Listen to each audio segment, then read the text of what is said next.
Thank you, Treflin.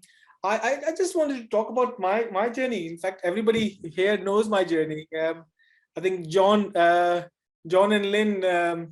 I used to talk to you and John and Lynn initially, and then I think Daxa introduced me to Joe, and I've been very regular. Apart from the last 3-4 weeks, I've not missed a single meeting there.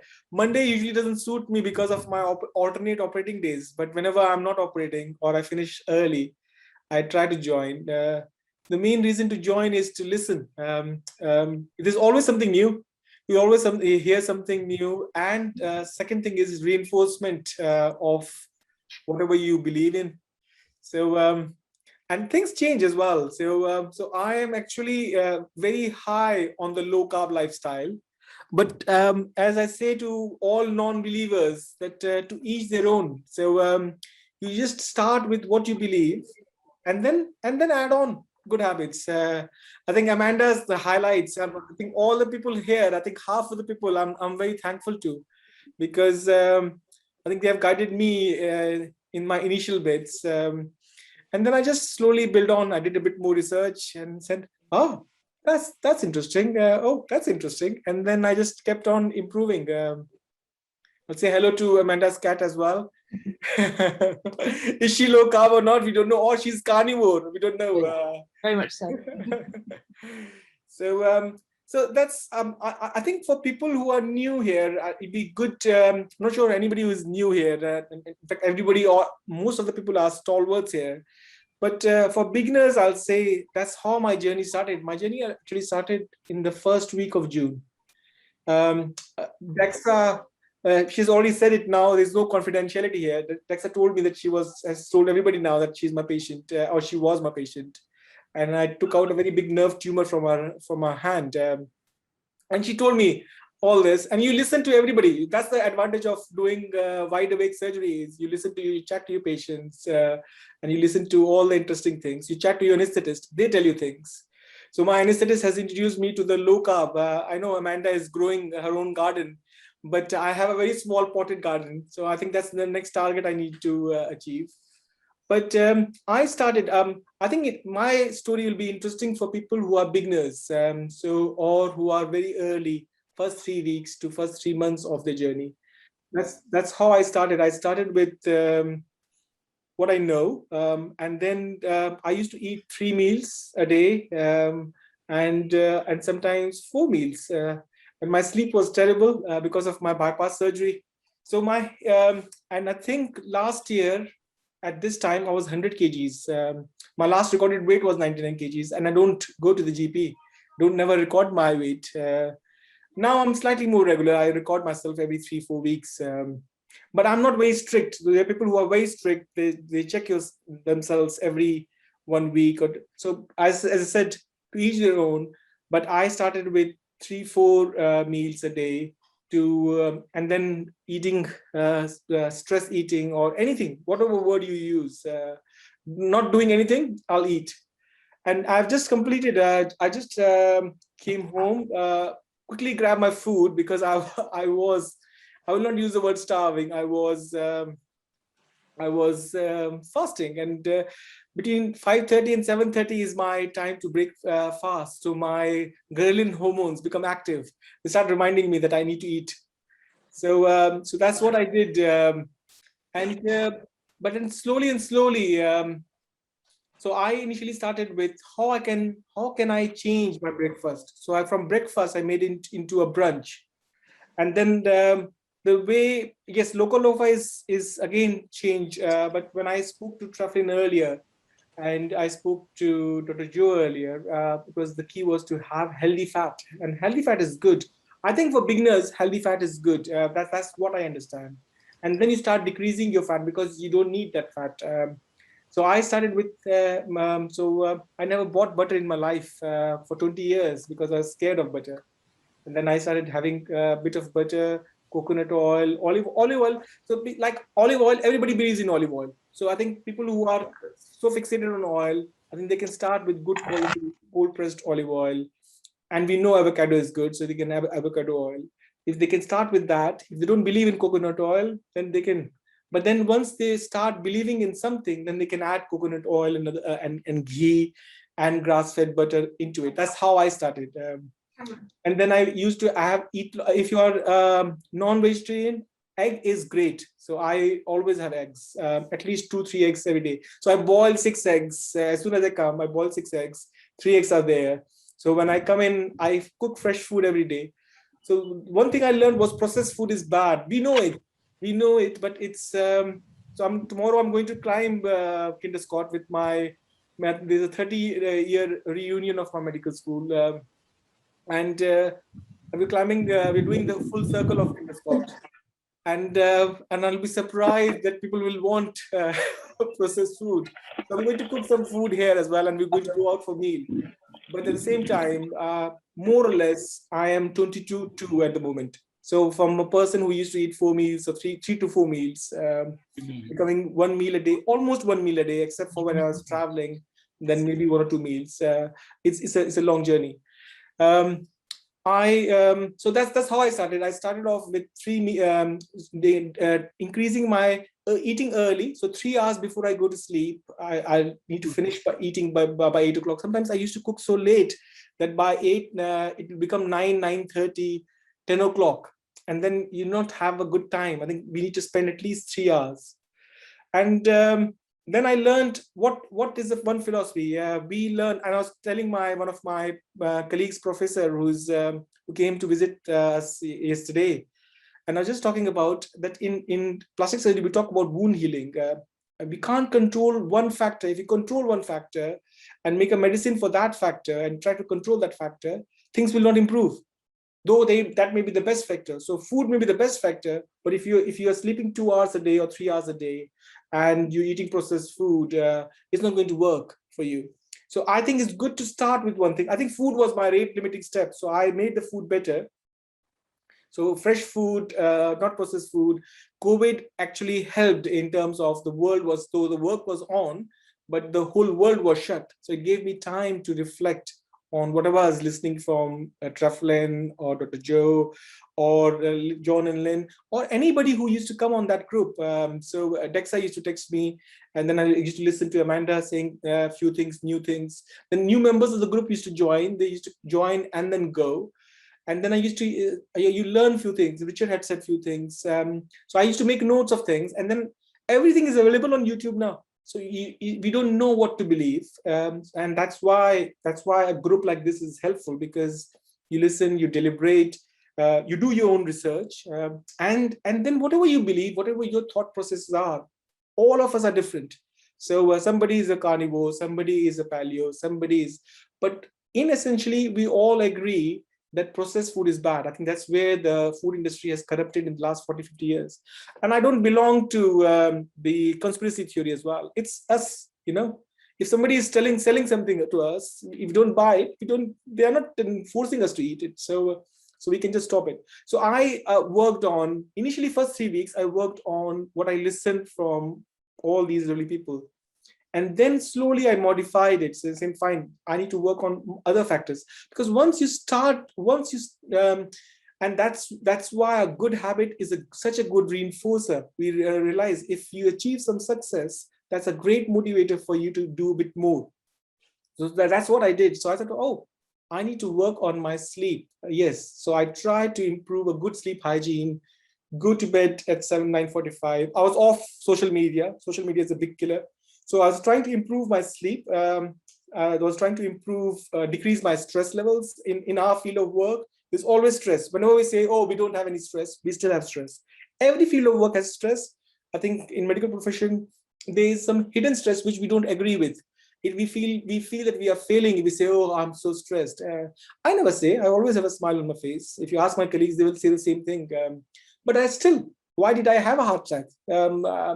Because I think it is stress. So to recognize that stress is there, and stress is not good because it affects your metabolism as well. So controlling stress. So I since 15th of March last year, I haven't stopped even yoga for even 5 minutes for a single day. So I do even 5 minutes, and that's what I think I've learned. I come home, oh, I'm very tired. No, so I will put my food on, within 15 minutes, I do. That's my growth hormone is peaked at that time. I do my 15 minutes while the food is being cooked. It takes 15 to 45 minutes based on what you're cooking. If you're making quick egg with avocado, it doesn't take much time. And that time I can do a quick exercise. So 5 to 15 minutes. So I worked on sleep, stress relief, meditation, yoga, good, healthy food. And whichever school you belong to, I started with the low carb lifestyle. I think I'm still low carb. I'm very low, high end of low carb. I'm definitely not keto. So people who are high carb, I think they can easily convert into my level, come to high level of low carb. And then if they're doing well, they can become keto, and then they can become carnivore. You can experiment with those things 30-day. I used to hear people who have got allergies. You can do a trial of things which suits you, which doesn't suit you. I think I can eat anything. I've got no allergies, no problems. I don't think I've got chronic health problems, but I have hypertension. I already had a heart attack, so I have got those issues. So I just need to work on those. So that's where I started. So if those who are beginners in the group, I'll just say my journey was I incorporated eggs into it, and then I started making my eggs in butter, and that gives fat gives you satiety. So I know in this group we don't believe in this, but I think for beginners it's good policy not to go mental on fat, but good amount of fat gives you more satiety. So, or just eat healthy fat. So the day I don't eat avocado, that's the next day I'll feel hungry around 2 o'clock, 3 o'clock. But if you're doing 2 meals, that's good enough. And time restricted, and there's a big research. The Nobel Prize in 2016 was on fasting. And if you read about fasting, I shared the New England Journal of Medicine article before, and it's coming in mainstream media very properly. Those who are not listening, they are blind. They don't know about the advantages of it. And I was having a big debate yesterday with a colleague and a husband, and I don't debate. I just listen to people, and you can only tell people who will listen to you. So there's no harm. There's no point in telling people who will not listen. But at the same time, it's good to give good information to other people, because I did not know this information. Dexa goes to the same gym as me, and she told me 2 years ago or 3 years ago. And I said, yeah. When she was my patient, she was mentioning this, and I listened to it. One of my patients, a rheumatoid patient, I do a lot of rheumatoid surgery. One of my patients said, oh, by the way, does the diet work on this? And what was my answer? No, by the time you reach to my stage, I don't think diet will work. I'll change my answer now. So, but what you give advice is based on what you know at that level. So I knew that diet has influence. I know that, but I did not know that it will have. I climbed Ben Nevis and Snowdon with 18 hours of fasting and 19 hours of fasting. All the peaks I've done. And when I coming down, and tomorrow Jacob's ladder is going to hurt my knee. But turmeric is so useful. So I use turmeric in Indian diet. We use turmeric for all the things. But turmeric was so useful to me in decreasing the inflammation. So that's how I started.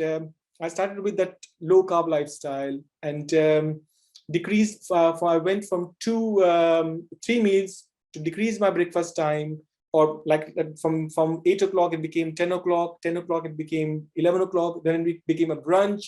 Then I moved my dinner time, and then I was eating within the 8-hour window. It's very easy.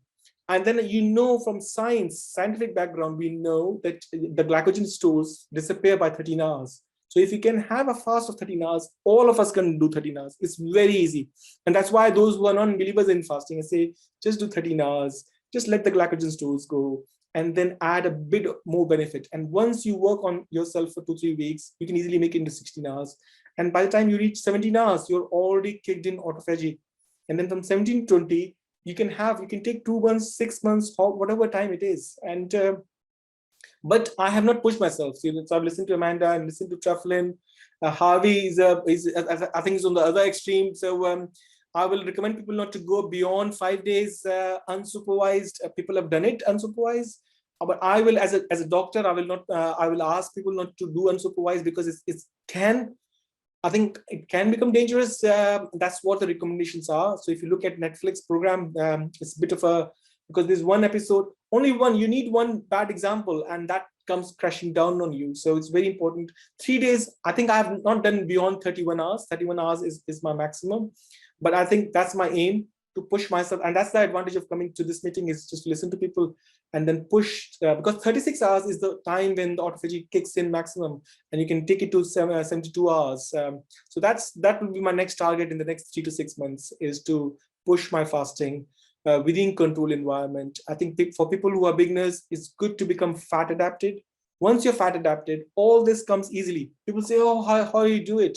It's not a problem. You just keep yourself busy. I used to have lots of fluids, and I'll put a slice of cucumber, slice of lemon, bit of ginger, anything. I will not have any. I will always have clear fluid for till 16 hours, because I don't want to mess up with my autophagy. But then I add a bit of things, black tea or black coffee.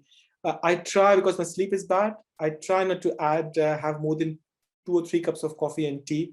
I don't drink coffee after 3 o'clock.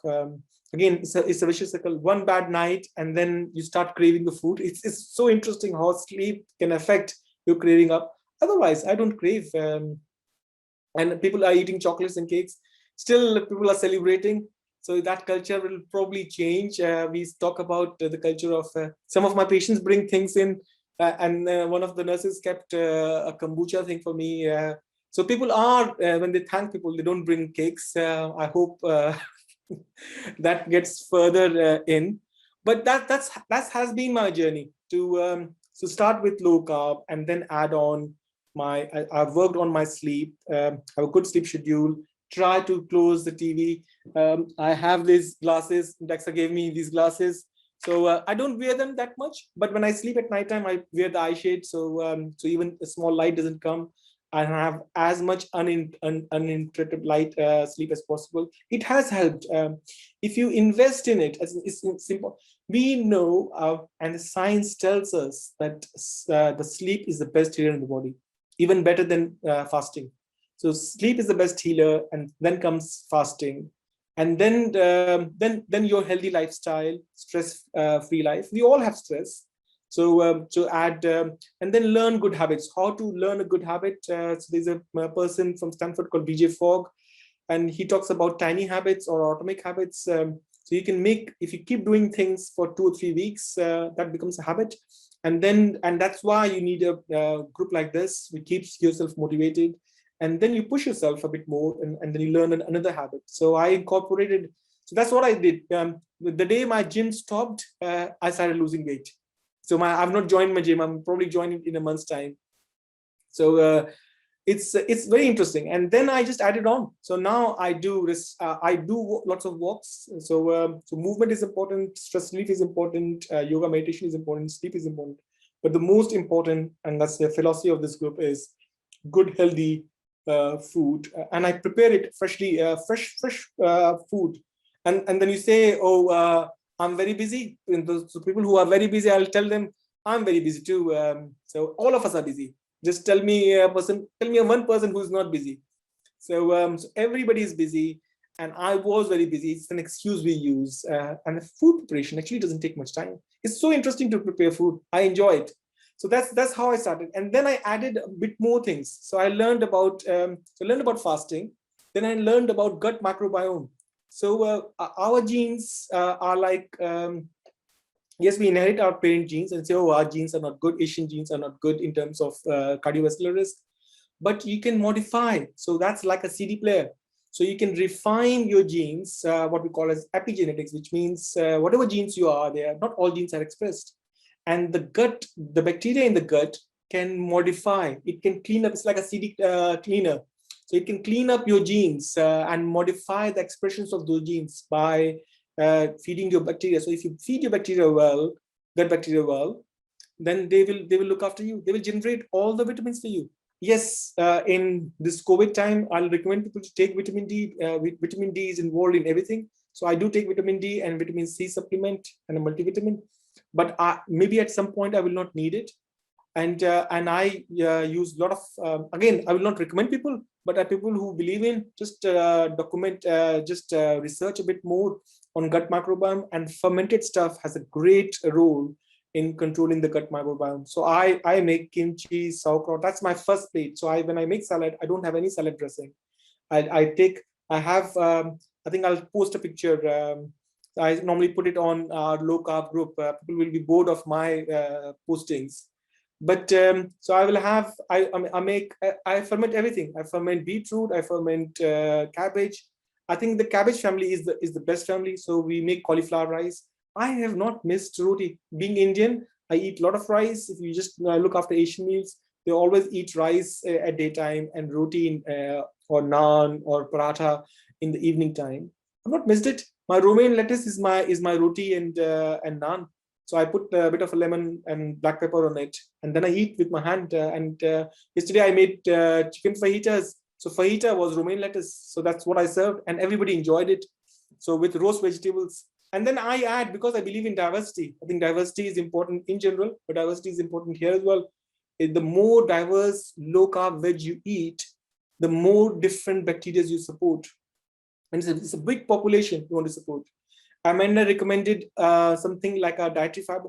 Dietary fiber is a key. So people think, oh, it's for constipation. No, the more dietary fiber, the gut bacteria are going to eat the dietary fiber, and they are going to generate everything good about you.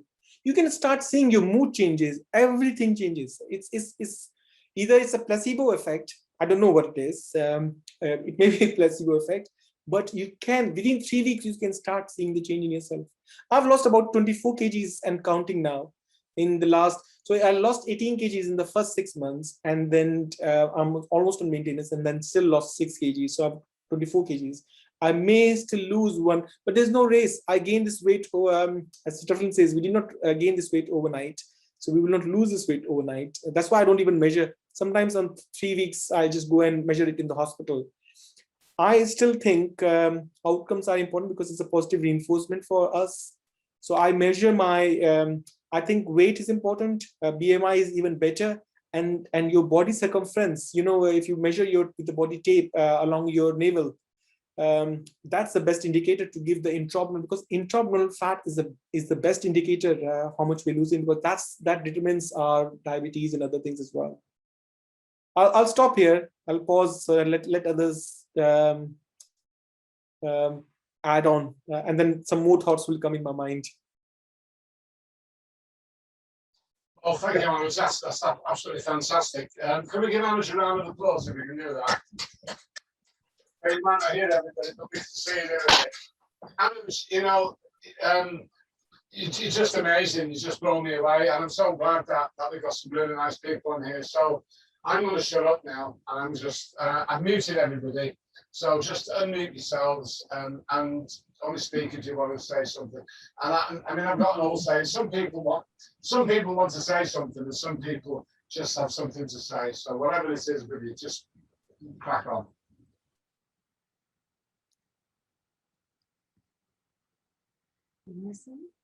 I Anuj. Yeah. This is Bola. Yeah. I want to ask you a question. You said one has to be fat adapted.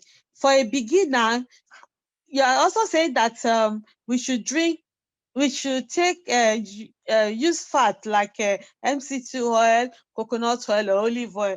How do you use it for a beginner? No, I will not recommend. So the group in local we are low fat and low carb, but at the same time, when I am talking about my journey, and I think that's what I learned from Treflin and Dr. Joe as well. So I used to, because I decreased my carb. If you are eating a lot of carbs, which I was, and suddenly you next day you want to decrease your carb, it's slightly different, because we know that fat gives us satiety. So having having your meal. So for example, if you're making eggs, scrambled eggs, I used to make it in a slice of butter. So that will give you more satiety when I'm eating those eggs. And have a slice of avocado. Avocado is a healthy fat.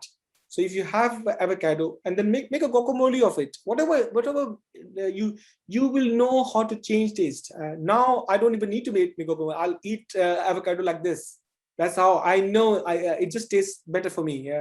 But when you're a beginner, that's what I used to do. I used to make omelets, and then I used to just add. I used to make omelets in olive oil. Then I used to add a bit of because I was scared of butter. Then I used to add a bit of butter.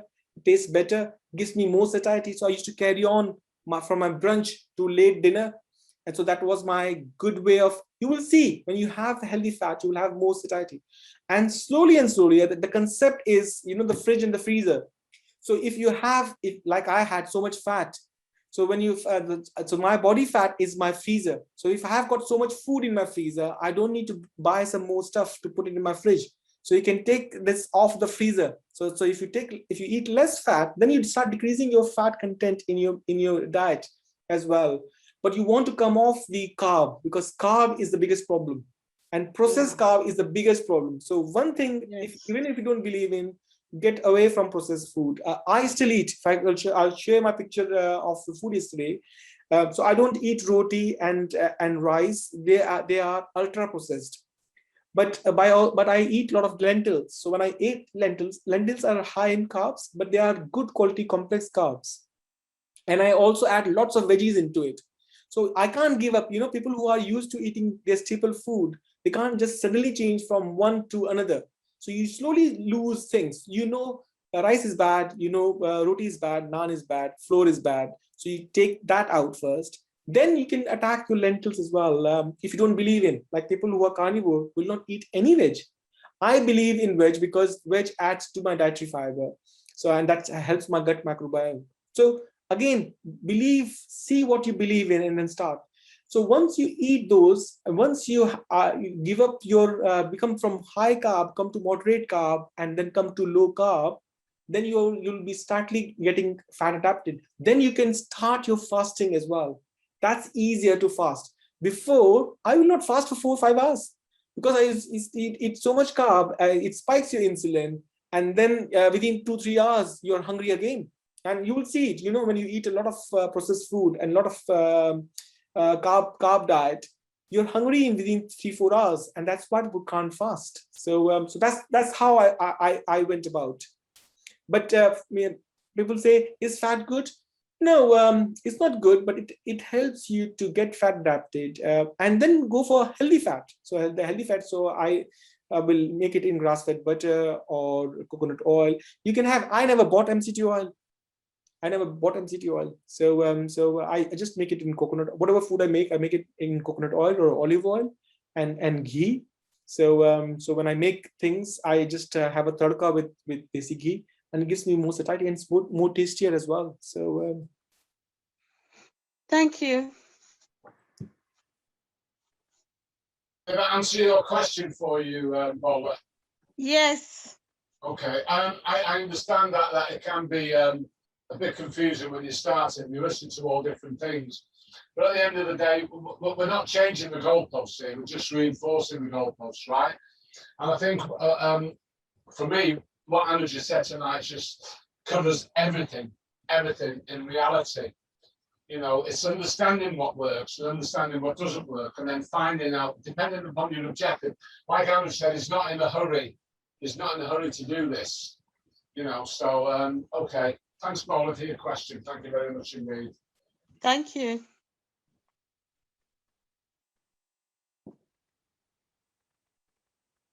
Joanne, did you want to say anything? Joanne, you've got a message on, Amber's telling me. You have to unmute, Joanne. Yeah. Okay, you hear me now? Hi. Just that good reason to eat fats is because of the fat-soluble vitamins and also the omega-3s. So if you speak to your doctor or practice nurse, and say that you're eating healthy fats, and they look alarmed, say, well, fish has fat in, fish has like mackerel and salmon have fat in them and avocados have fat in them. They'd never object to salmon or avocados, would they? And nor would they have a problem with olive oil. I think it releases you really to have this idea that you're eating nutrients, nutritious foods with lots of vitamins and foods with essential fats, and you don't need to overdo it. We're not talking about putting on lashings of cream. I'm just talking about having a little, if you have a little bit of single cream in your strawberries, or if you have a little bit of butter in your scrambled egg, it's not a big deal, but it makes it tastier and it fills you up. Satiety is important. It's important to feel full after a meal and for that meal to last you a good number of hours. So yeah, that's all I want to say. I mean, Anuj done brilliantly. I mean, Anuj is an example of somebody who really developed quite severe health problems at a young age and managed to turn things around in terms of changing his lifestyle. And he's learned some really good techniques, such as intermittent fasting, time restricted eating, as it's also called, and learned about food and nutrients and learned about the microbiome, which is very important for health. So I think it's a learning process, and he points out that you learn something new all the time, and I do as well. As you know, I was a GP, and I started this journey in 2014, and I learn from you guys all the time, which is great. Thank you, Joanne. Thank you very much indeed for being with us tonight. I really appreciate that. I mean, the one thing that I'm not saying that we don't eat fat. I'm just saying that if you want to lose weight, just keep the fat low. It's funny that we've got Sam over here from over there down in Texas. We've got Amanda over there in Canada, and do you want to join in, Amanda? Because Andrea, sorry, pronounce your name. You've got to shout at me. Come on, Andrea. Speak up. Do I have anything Canadian to say about this? Come on, Amanda. Come on, Andrea. I'm lucky in that where I live, obesity is not as big an issue as it is in some other places. It's not that it's not here, but we have a large Asian population in the Vancouver area. So, we have a lot of people from Hong Kong and from India and so on. And so we also have a lot of variety of foods and things. And we're very interested in food. We have many, many, many, many restaurants. But people here exercise, and they do watch what they eat in general. So we're not quite as deep into the mud as they are in some other areas. For me, I didn't have a ton of weight to lose. And I had done carnivore before, but I wanted a little bit more variety. So that's why I kind of went the keto way. And then I didn't understand at first about the low fat part, or not the low fat necessarily, but not adding a bunch of fat. And so I was able to lose 22 pounds when I have never been able to do that on any other diet ever. And I've always just regained it because I was starving. So I just want to say this really works. And it's lovely having people like Anuj and other people that have been on the journey with all their different ideas. I love it. That's all. Okay. Thank you very much indeed. Sam, can I ask you to just speak all the way from over there in Dallas? Lovely to have you with us this morning, Yeah, sure. Thanks, Anuj. I appreciate everything that you're telling us, and I'm really enjoying it. And I'd just like to say that for myself, I lived for 4 years in Italy, and I didn't see a lot of really overweight. They had the Italians had a few overweight people, but not like we have here in the US. And of course, pasta and things like that were big parts of their meals. But I don't think they had a lot of processed foods. At the time I was there, you didn't see a McDonald's or, fast food restaurants on every corner like you see here in the United States.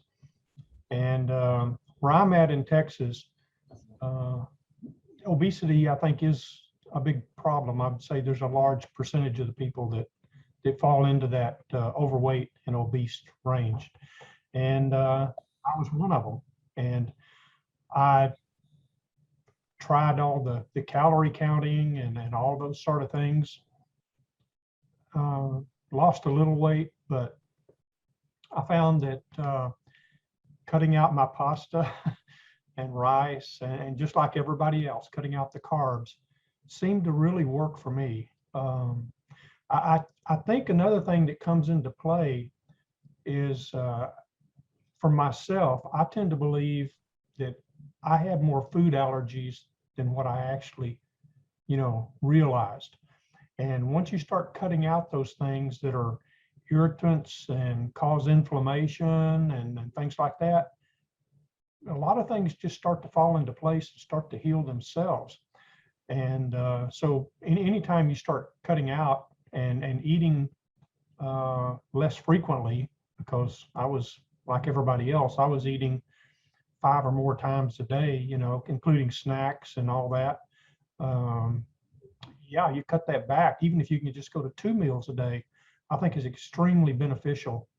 And cut out the snacks. And that's still hard for me. I still work on that. I like snacks, especially toward bedtime, a little before bedtime. So that's my Achilles heel. I keep having to be very, very stern with myself when it comes to that time of day. But yeah, I have learned so much. I had no idea what made you fat. In other words, I didn't know the inner workings in the body of how insulin and all that stuff worked. And my wife is a diabetic. She's a type 2 diabetic. I've been borderline, and I've actually taken diabetes medication, but only for a short period of time. And but I had no idea how all that worked to get together in your body. And but yes. And this group has been great, and I've learned a lot from everybody, and especially Treflin. And the one thing that I especially liked about this group was I had been on lots of other diets. Y'all probably all heard me say this before. I've tried lots of diets, and eventually what happens is I would get tired of eating the same thing over and over and over. Excuse me. And with this group, being able to see all the various meals that everybody's fixing and all the, God, you can't get bored with the food, because there's just so many different ways of fixing the food. And but yeah, well, that's pretty much what I've got to say.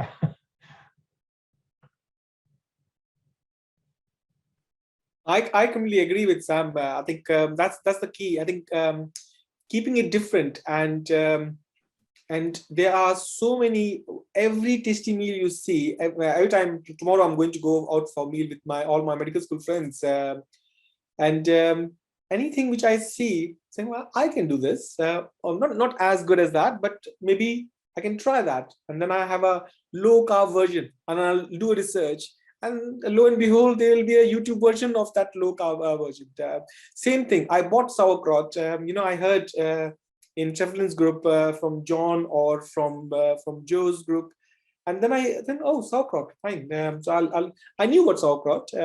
I had heard about kimchi, but I'd never seen it. So I bought from Tesco's or Waitrose, and saying, oh, I can make it. And then I looked into YouTube, saying this group called Mangchi, and she makes it, and it's so easy. And I make it. I think I've put it on Joe's group, on the WhatsApp group. I have made I bought 6 jars, and I always make it. And then you learn something more. So I make kimchi, and it's like a salad, and it's a tasty salad, and it helps your gut microbiome. So also it fills you up. I'm hoping, Anuj, so I can gate crash, knock on your door, and you have to give me the address, but that's when you're ready. I'll put my address in your thing. Everybody is welcome. In fact, I've left my door open. My friends are going to come today because we're going to. I'll come down. I'll make a video of an evening with Anuj, and you can make your kimchi, and you can make your sauerkraut. I'll bring a bottle of wine down because my glass is empty at the moment. No, John. Through John, I learned about red wine. So I like red wine, but I thought red wine is, of all the alcohol. I think I can cut my alcohol is a big metabolism killer. But if you want to have any alcohol, I think red wine is the closest one. So because it has got resveratrol. So if you read about the things, low carb is definitely very good. And on top of it, fasting is great. But then you want to learn about good things. So all those things in terms of the cabbage family. And then I started growing things. So I'm making sprouts. So broccoli sprouts, I learned broccoli is healthy, but broccoli sprouts are even more healthier. It has got sulforaphane, and if you put mustard on it, it has got more sulforaphane into it. So oh, I can make this, and then I will show it. And then I made 6 jars, different jars of it. It's interesting what Sam was saying. You can have a different recipe for every person who makes a more tastier cake. We can make a more tastier. I can bet that we can make a more tastier recipe, which is low carb version of it, and which is healthy. We know it is healthy. We just need to make the non-believers into believers, I think, without forcing them, because it has to come from inside. I remembered, I know all this as a doctor. I know what I was doing. It's not good, but they say, oh, it's part of our life, and this not sleeping, So these people, because it's part of not sleeping properly is part of it as well. Operating the whole night is part of our learning as well. But now when I can sleep properly, I think investing in my sleep is the biggest. For anybody who is starting this journey, I'll recommend them to sleep for 8 hours or even 9 hours if they can, because that's the best way. And it's Andrea. Can I just talk about kimchi for a moment? Yeah. We have, because we have a large Asian population here, I can buy kimchi by the bucket load. But one thing I forgot to add to, I published a whole bunch of lists of salads the other day. I don't know if you saw that. I should have added to one of those some kind of Asian salad that has kimchi. What I do is when I make a romaine lettuce salad, I will take some kimchi. I have to wash the kimchi because I can't take quite that much heat. So I rinse it. I rinse all the seeds off, the chili. Yes. And then I chop up some the kimchi finely, and I use it basically as a dressing for the romaine lettuce salad. So I will add that to my post that I put a few days ago, because it's delicious. Today it is. I bet I think kimchi is better than sauerkraut. And today my plan was, if my list finishes early, my plan was to have this thing beforehand. So to have this kimchi and sauerkraut ready as cut, so I can demonstrate how I do it, because it's very easy. And I was hosting my friends yesterday, last night, and they wanted to see how I do it. And there are some more friends coming tomorrow. So and some of them I wanted to show it to them as well. So I thought it would be a good time, but my list overran today, so I was late. But I will post pictures of it on Treflin's thing. I was off social media because of the amount of time we waste. It's almost 2.5 to 3 hours of social media time. You don't realize how much you are on phone, and that adds to your stress as well. So it doesn't help you. So that's why I thought I'll start slow and then add on. But I will post it. I do post it on Joe's group. Some pictures of how much I make. And I'll recommend do kimchi because it's cheap. You can make bucket loads of it, and you can decrease the heat by the amount you want. If you leave it longer, it just tastes even better. So I ferment lemons, I ferment cabbage, I make kimchi. I also make kvass, which is, I used to make, one of our friends, Joyce, send me a Scooby. So I used to make kombucha as well, which has become big industry now. And for everything, so you can see somebody is selling apple cider vinegar. This is a commercial product. So I don't buy these things, but this was the first thing. That's how I started a year ago. I just used to order it, and I said, fine, I can make this. So it's not that difficult. And then you can guarantee there's no additional product into it. There's no sugar into it. There's no processed. I think somebody used to tell me that if you have more than 5 ingredients, that's not right. Anything which comes in packet is not right. So eating healthy food, non-processed food, and make it yourself, and whole food. That's the key. And somebody was, I think Sam was saying, or somebody else was saying, I think Joe has got this 30-day thing as well, when you can you can do a 30-day project, and then you can skip things which you may be affected in terms of your allergy, or if you're gluten, or if you're autoimmune. So you can do those kind of diet as well. I think Joe will add on things. I think she wants to say something there. Yeah, I think you're talking about the Whole30. Whole30, yes. Which is quite a nice program about retraining your way of thinking about food. There you go, the Whole30. If you Google the Whole30, you can find, any of you can find it. So it's developed by I can't remember her name. There's an individual person who's developed this Whole30 program, and basically you eat unprocessed food for a month. We're talking about vegetables, meat, fish, and you just stick to that, and you have nothing else. You have no processed food, and you cook everything from scratch. It's quite hard, but as they say, it's not as hard as some other things, and they claim it's not. You get used to it, and it's a way of finding out if you've got a food intolerance, because then after 30 days you gradually reintroduce things, and you may realize that you start getting symptoms from that reintroduction.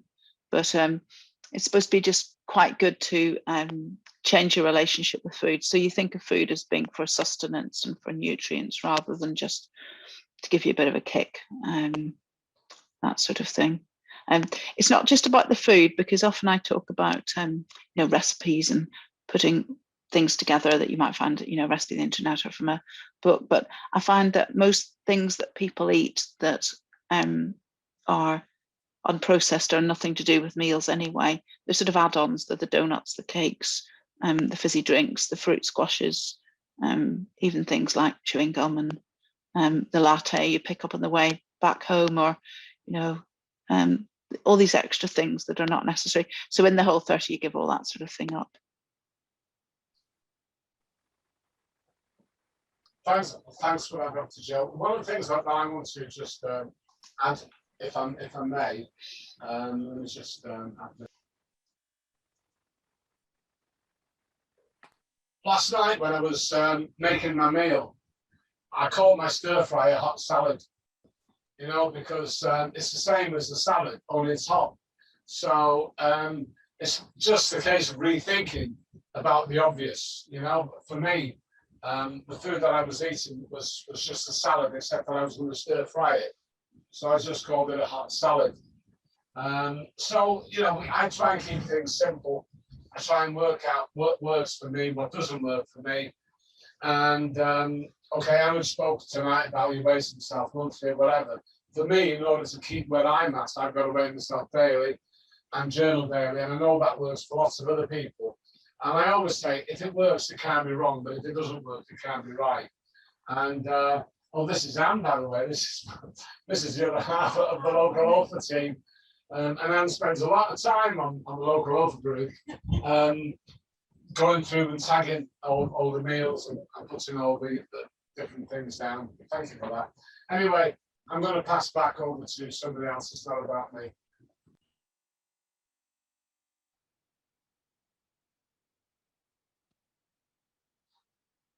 Is that it? Come on, guys. Harvey, you must have something to say. You're looking really motivated there. No, I'm actually very tired. But then I actually thank Anuj. Anuj always actually comes in with the science, because I know it works, but then it's actually nice to actually hear it from a medical doctor that actually what you're doing is right. Yeah, and I think also especially for the new beginners, don't actually try and do a long actually fast. Take it easy, build it up slowly, and then you can actually carry on and start doing more and more and more. Yeah. So yeah, I mean, good luck, and and actually thank you, Anuj. I'm going to try and get more fermentation in my actually diet, because I don't really actually have any sour stuff apart from apple cider vinegar. So just remind us, Harvey, how much weight have you lost? Come on. Oh no, I get a bit embarrassed. Okay, I've lost 150 kilos, about 24 stone, something like 23 stone. So, yeah, something, isn't it? Yeah, for me, 24 kgs. Right. But again, there's no race here. So, but Right, Harvey is a big inspiration. But for me, I think 24 kgs. It's not. It's it. Your body starts to tell you that how good you feel about it. And I've never. I think Harvey is on the other side, and I always see the example when Harvey, your picture you posted on Facebook. That was great. And Treflin's picture with his jeans. I've got something similar with my jeans as well. But I've only lost 24 kgs, but it doesn't matter. As a proportion, I've lost 1/4 of my weight. And as a proportion, it just makes me, the body feels good. And I've done kinder squat 3 times. The first time was a struggle because my weight was 100 kgs. So now it's easy. I didn't climb Ben Nevis jumping up and down. I had coming down was a pain. But then your body thanks you for it. So I think that's the key. Once you know that you're doing well, just keep going, and then keep learning good habits, and then building on it. At the same time, like I said, this weekend is for friends. So I'm going to just enjoy, and then don't be harsh on it. So if you're having whiskey or alcohol, even beer. So I had when I went to a rock concert, I had 4 pints of beer. I will not recommend that. So for 9 months, I didn't even taste beer. And then one summer break, we had a heat wave, and then I was back to 4 pints. But that is different. But I think I've got better control now. I normally, John and Lynn has appeared, so I'm more into red wine now rather than things. John, was there something you wanted to add? Because you've always got a word of wisdom for everybody. Come on. Yeah, I wish Anuj would stop spreading this rumor that I drink a lot. I don't drink a lot. I've just even my empty glass. I don't know if you can see me. I've had a glass of wine tonight. Yeah, I saw that. Yeah. I used to drink a lot when I was heavy, but that was mainly beer. And I've gradually shifted over. We always have beer in the house for visitors, but it's going to go out of date soon because I don't drink it. I don't feel the craving. I read recently that the resveratrol, to get any benefit from that, you would probably need to drink about 40 litres of wine. So the alcohol would kill you before you got any benefit. These days, quite honestly, I drink less than a glass of wine a day, and that's with dinner. Yes. But I'd like to say, Anuj, your story is the same as my story. And every time I hear a story like yours, I think, well, that's what I did. And all the time I was being told by doctors, well, that's just you. You know, you're an exception. You mustn't tell the other patients what you've done because they'll get confused. Yes. And I even heard, I think it was the head of nutrition for Public Health England on a radio broadcast saying, we know that our advice is right, but people won't follow it. And he sounded like a petulant child throwing his toys out of the pram. Yes. But what you've done step by step is really what I did. But I've been doing it for much longer. So you obviously learn much faster, and once you learnt that you were lacking information, with your medical background, you were able to quickly learn the things to fill in the gaps. And I agree entirely with you about the step-by-step thing. I think for me, just by chance, and I did get involved with Jason Fung and Megan Ramos early on. I got the food better first. Then eventually, as Jason's thinking evolved, I was following him. And I moved cautiously into intermittent fasting, but really sort of short scale, time-restricted eating. And the easiest way to do that for me was just to skip breakfast. So I was doing this sort of 18-6, which, 16-8, which turned into 18-6. And now under traveller's influence, every now and then I do one meal a day. And what I've noticed from the pictures people post of their food is that my portions look about half the size of theirs now. And that's not through any deliberate attempt on my part. I've got a very good appetite. I'm always ready to eat, but I'm not hungry between meals. So I only eat once or twice a day now. And I'm eating less and less. And I think what I'm doing now is I'm eating very efficiently because I'm eating highly nutritious foods in small amounts, and I don't need to bulk them out. You know, to me, I think it's a bit like gold mining. You take an enormous amount of soil out of the ground and you refine it and you get a tiny amount of gold. But if you're really lucky, you strike a rich seam and you get lots of gold and very little waste. And I think that's the key. I've maintained a stable weight now for about the last 8 or 9 years. I've done nothing like Harvey. I've only lost half of my maximum body weight. I was up to about 140 kilos, and I'm now 70 or under. Well, you're under. So the message I would have for people just starting out is it is sustainable.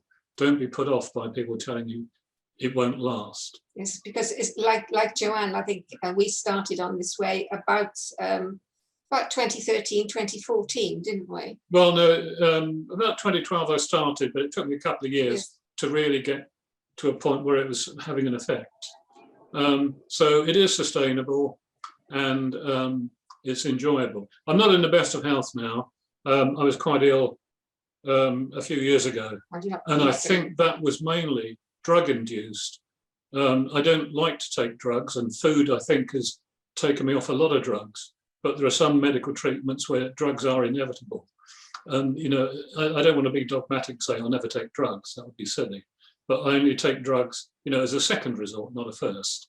And I had some bad adverse side effects, and so you end up with having some drugs to counteract the adverse side effects of other drugs, and it starts to get a bit ridiculous. So I'm constantly talking and questioning my doctors, not arguing with them because it's not their fault.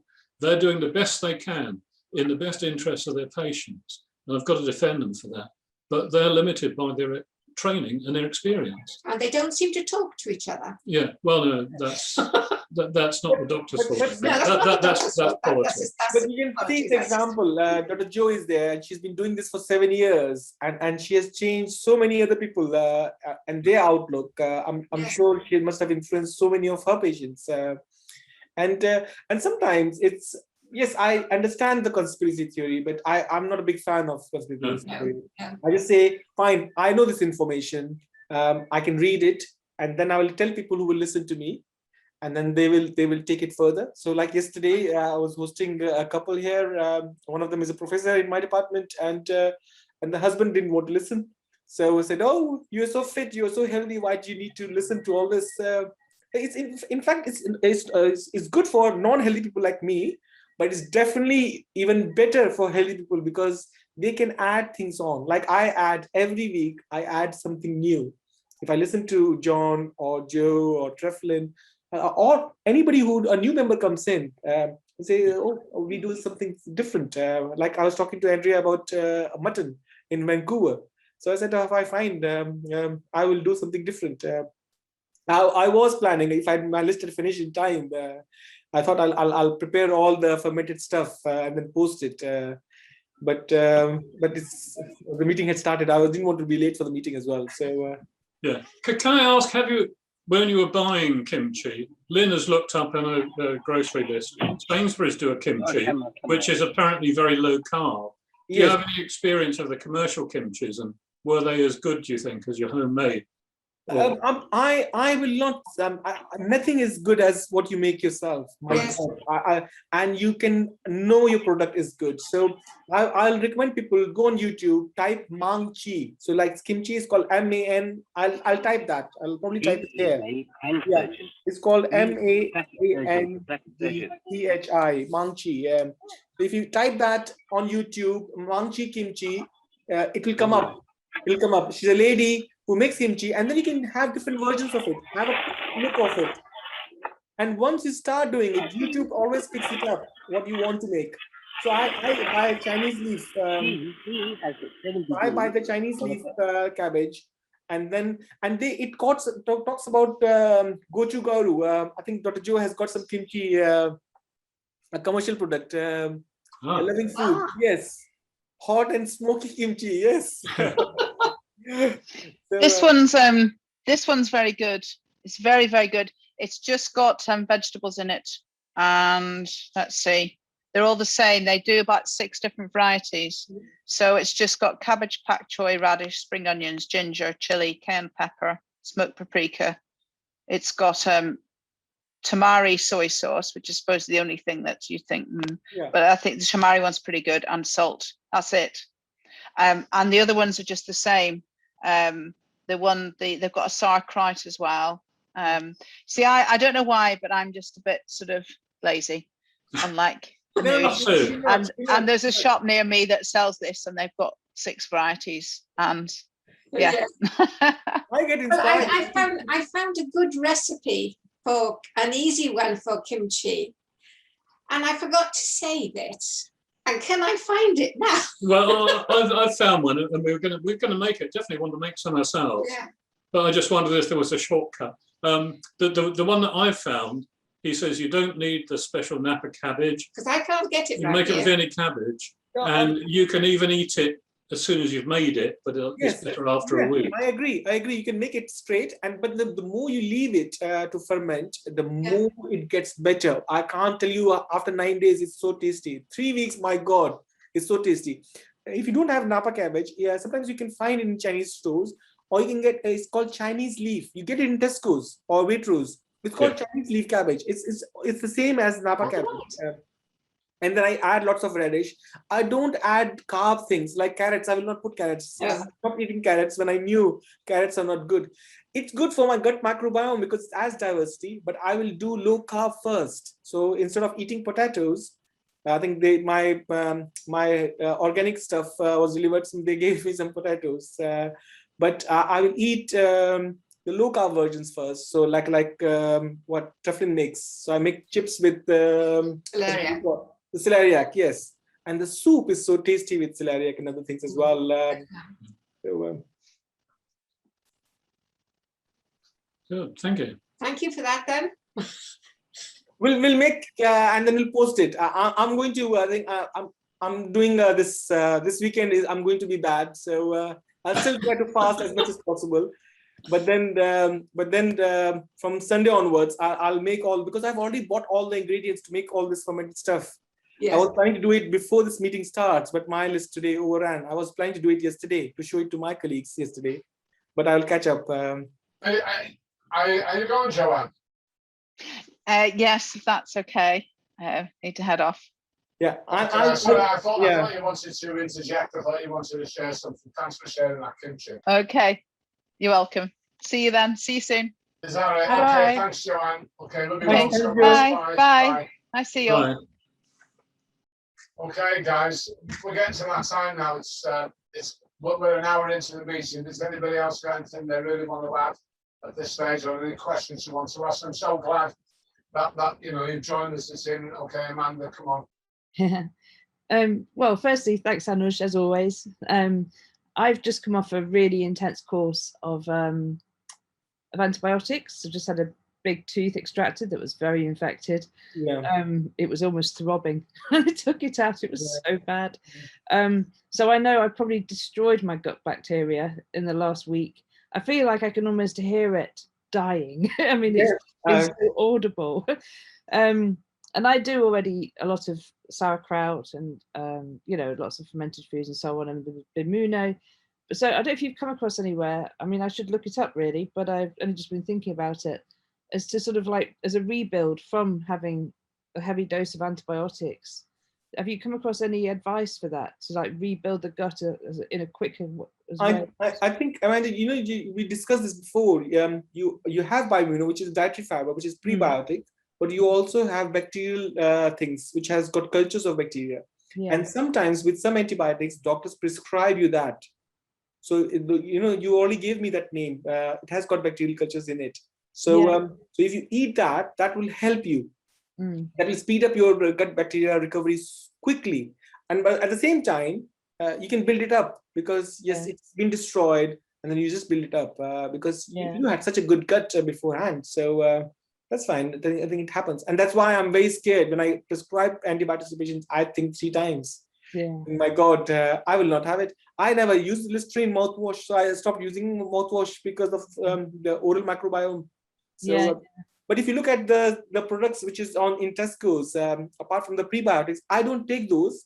But I will definitely. We used to give it with people who are at antibiotics or problems with antibiotics. When they have diarrhea after antibiotics, we used to give them, and they have got. They will say 3 billion cultures.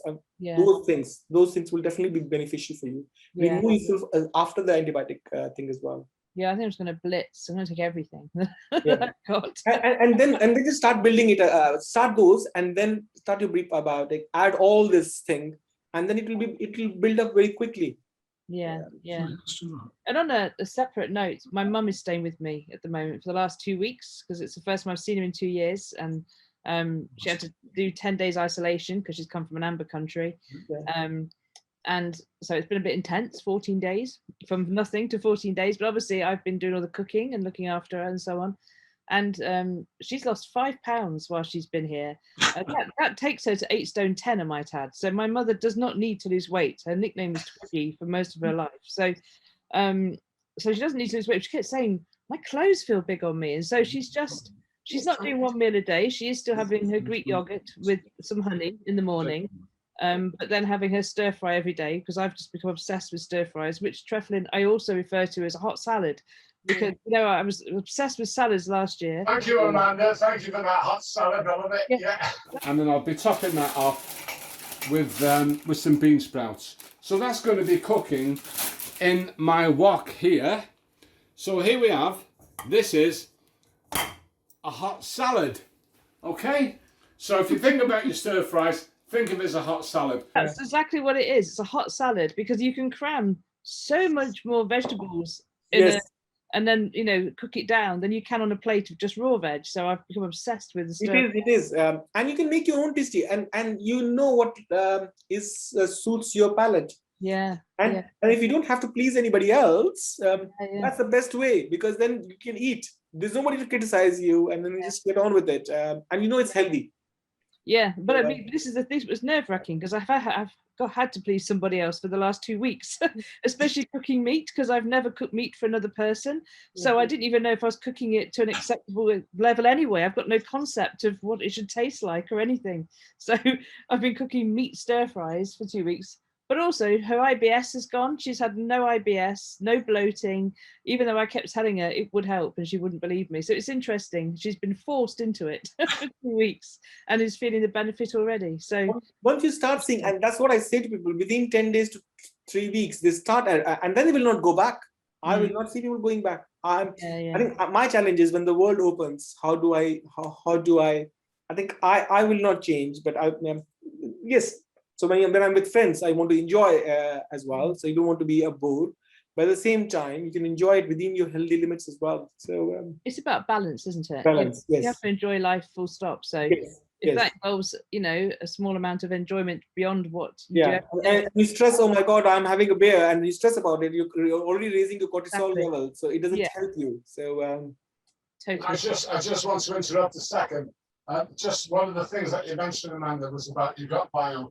I'm going to throw this back at Anuj. There's such a thing as a poo transplant. Do you want to talk about that? I know it's might be a bit of a delicate subject, but the transplant poo from one person to another. Come on. I think I'll end on that note, on poo transplant note. So this is a very infamous bug called Clostridium difficile, which we get when people are blitzed with very severe antibiotics. They get Clostridium difficile, and it has a mortality almost up to 50%, and people die. So that's why they have those what we call as fecal transplant. And the research counts that if a person who's obese, they take a person who is very fit and has a very good healthy microbiome, they take the fecal thing from that, and then transplant into a person who's obese, and that person's microbiome changes as well. And if you apply a continuous glucose monitor, you can actually see. And that's why some people will say, oh, I eat lots of bread and I'm okay, because their gut microbiome is used to, or is so well developed that it can digest any form of it and without spiking their insulin levels. That's why you need to have a good healthy gut microbiome. So even if you slightly vary from the day-to-day routine, it will be useful. Poo transplant, I think, has, apart from Clostridium difficile infection, has not been used. On an experimental basis, they have done this experiment on two twins, where they have, an obese one, they have transplanted a healthy gut microbiome, and his obesity has changed. But that's experimental. But that's the future as well. That's where it is coming. And that's why gut microbiome is so important. As I said to you, it's like a CD cleaner. So it's like whatever genes you have inherited, that's fine.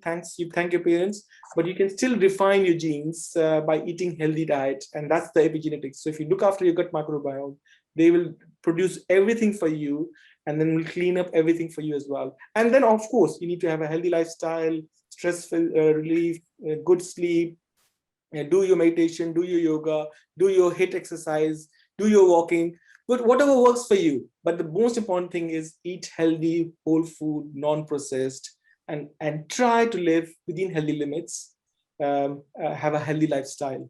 That's all I'll say.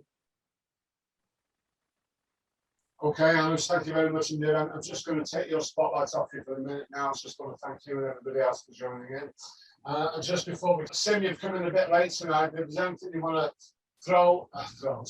there's anything you want to say to Anuj or share with us, then you've got a couple of minutes to do it right now. Okay? Yes, absolutely. I'm sorry, I actually freed up all my calendar just not to miss this session, knowing that Anuj will be speaking on gut microbiome, but I'll trust on you to share it because you've recorded it, I so found from Harvey. So I don't know how this We'll catch up again. We'll catch up again. More than anything else. No, we'll catch up again. And I think Treflin has already recorded it.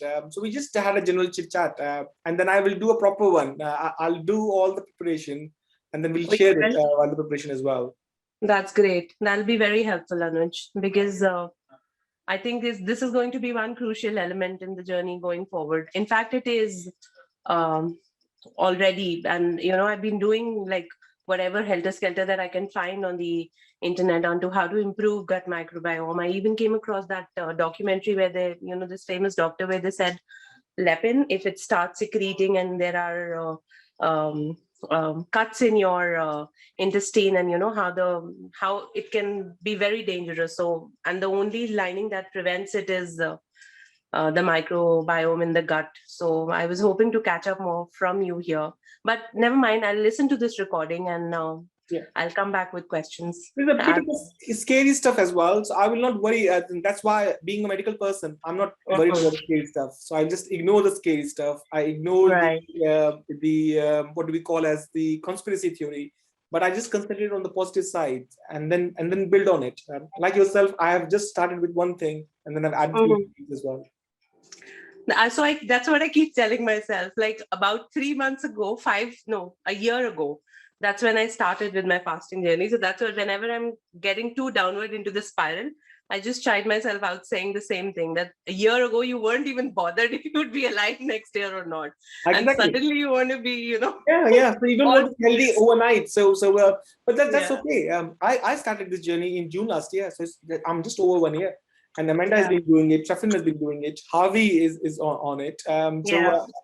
If I think I'm doing very well, I'll look at Harvey, and he's the king. Yeah. So absolutely.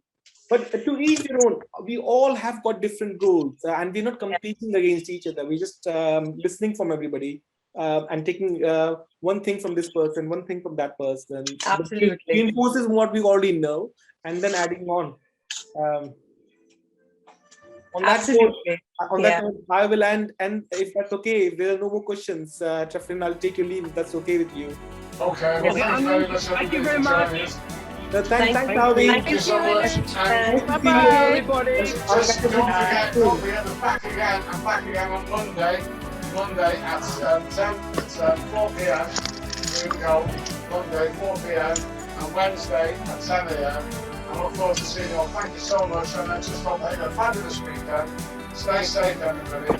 Take care. God bless you all. Thanks, Treflin. Bye. Thank you. Thank you. Goodbye. Bye.